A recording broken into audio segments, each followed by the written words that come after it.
Hello again, I'm Jana Eubank, and I'm back with some more close to my heart Craft with Heart subscription kits. Last week I worked with the February 2019 kits, and I was having so much fun with them that I decided to just roll right along into March and start working with the March kits. So here I'm just taking you on a little tour of what those layouts look like, as well as all the die cut pieces and the stickers that go along with these pages. You can see that it includes a picture of the layout and also some instructions. Now you can choose to follow those instructions exactly, or you can adjust the pieces to match the photos that you're working with. And that is what I'm doing here. I have 3 vertical photos that I want to put together on this right page, and then I flipped the other page across from where it was in the diagram over to the left side so that I could put this 4x6 group shot on the left page. Now the reason I did that is because the kids in the group shot are kind of facing in towards the right, and so I wanted them to look in towards the other photos. So that is why I made that change. Now the kit comes with the 2 blue scalloped pieces, and I'm using one of them to frame or mat this 4x6 group photo. And then I'm going to trim out the other one and use it to mat the center photo on the right side of the page. Now I have 2 more blue pieces of paper, and those were actually left over from the February kits that I worked with last week. The color of the blue is the exact same shade as this blue, so I was super happy about that I was able to have enough of this blue colored paper to mat all of my photos on this layout. Now, I love to mat my photos. I think when you have a colorful background like we have here, it really helps those photos to pop and sets them apart from all the patterns and colors that are happening. So if you're feeling like your layout is a little off or you can't quite figure out what's missing, try matting your photos. It adds a nice defined touch, and I really like doing that. So you can see that I did cut off the scallop from that center photo, but I did not throw it away. I decided to layer it along with the scallop on the group photo, and I really like how the layered scallop looks. It's just really cute together. It kind of extends the photo to be a bit longer to match the width or the height of the photos on the right. And then I just took some white string or twine from my stash and just wrapped it around there a couple times and tied it in a bow. So that was a fun touch. Now at this point, I know that I want my pictures to stay in this position, but I'm not exactly sure where to put my title. I take a cue from the layout that is in the sample page, and I decide to place it below the photos, but I'm not really loving that I don't know, I'm just not really loving it. It just doesn't feel like it goes with my particular photos. So I'm going to try this title in 5 different places. So if you want to fast forward through this part, feel free to do it, because I don't blame you one bit. But I just wasn't sure where to put them. So I move it around in several places on the layout, and you can, if you'd like to see what that looks like, go ahead and stick around for a minute and watch me do that. But if not, fast forward about 2 minutes and you'll be past that part. So I'm punching out the die cuts, and as I'm doing that, I'm just rough placing them around the page, thinking, just trying to distribute them evenly. I do change them as I move the title around, but for the most part, I leave those daisies at the top of the center photo and then the stars on the top left of that group photo.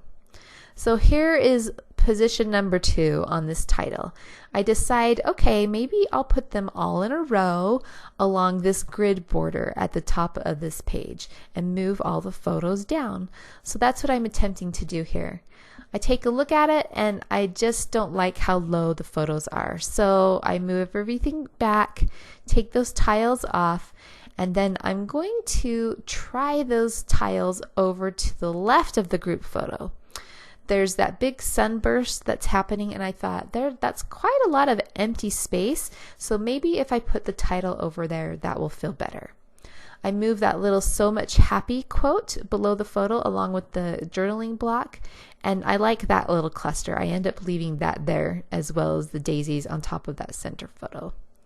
So here is where I go ahead and place out these tiles again to see how I like them to the left of the photo. That I don't mind that so much because the white is being distributed evenly around the page, but then that it just feels like everything's in a line. It just feels very predictable, and I don't know, it's just not sitting well. So even though I want the photos to be in a row, I thought, okay, maybe I'll move them above this photo and I'll move the group photo down. That way the white color is still distributed around the double page layout.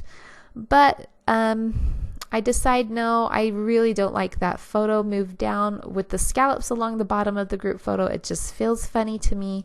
So I move that right back up where it was, and I decide to try these tiles in the 5th position, which is below the scallops of that group photo. And guess what? This is where I end up leaving it. Hooray! I finally figured out where to place this title. I moved the flowers and the stars around a bit more just to see where I would like those to be.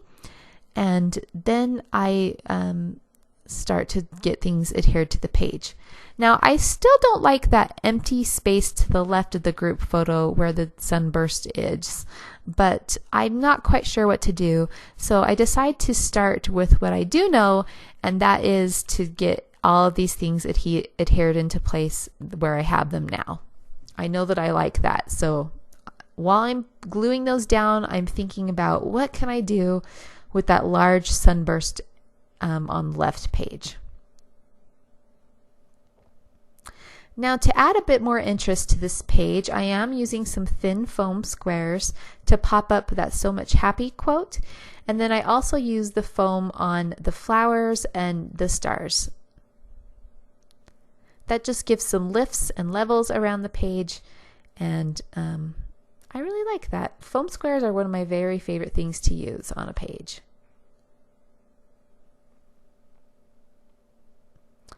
I also use the foam on the tile letters there. Now at this point, I'm ready to start addressing that large sunburst, and I look at the title, and the title says "Choose to Shine," and I thought, okay, why not bring in some shiny things? So I pull out some glitter paper, and the idea that I had was to create a large open circle to place behind that group photo, kind of capping off that left edge. So I am going to do that. But before I go ahead and do that, I decide that I wanted to add in some pen stitching. So I put some zigzag pen stitching along that grid border, and then I also did some dashed lines along every other sun ray on that large sun ray on the left, or sunburst on the left. So after I get that on, I go ahead and do the glitter circle around the photo, and then I felt like the sun rays still needed a bit more. So on the other rays that I hadn't done dashed lines on, I go ahead and just add some outlining to it, and I really like that. So because I had done the pen stitching on the left sunburst, I decided to match that and go ahead and do that same treatment to the sunburst on the right above those 3 photos. I really like the way that that black pen stitching kind of pops the layout a little bit. So to add to that and to tie things in all together, I decide to mat the entire layout on some black cardstock.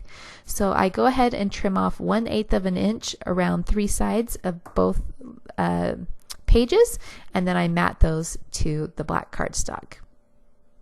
So I love the way that circle kind of filled in that sunburst a little bit, but I still want to do something over there. I just don't know what. But as I'm brainstorming, I decide to keep going with the shiny stuff, how I did the glitter paper, and bring in some gems. So I'm using the sparkles and the bitty sparkles and putting those around the star clusters and the floral clusters. Now, of course, the glitter paper didn't come with the kit, so if you'd like to add that to your page, be sure to pick some up or grab some from your stash. And then the sparkles and the bitty sparkles did not come with the kit either. Most of us have gems in our stash, but these ones are so cute and tiny. I've never seen tiny gems like this, so if you love them as much as I do, be sure to pick some up for yourself from close to my heart. After I get those sparkles in place, I decide to go ahead and add my journaling to the journal block.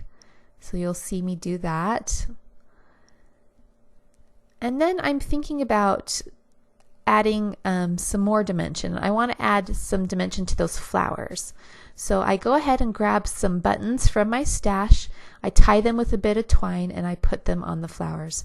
You'll see I put a red button on the large daisy and at the top of the center photo, and a yellow one on the small daisy, and then the other button that I added was to the yellow flower over by the title.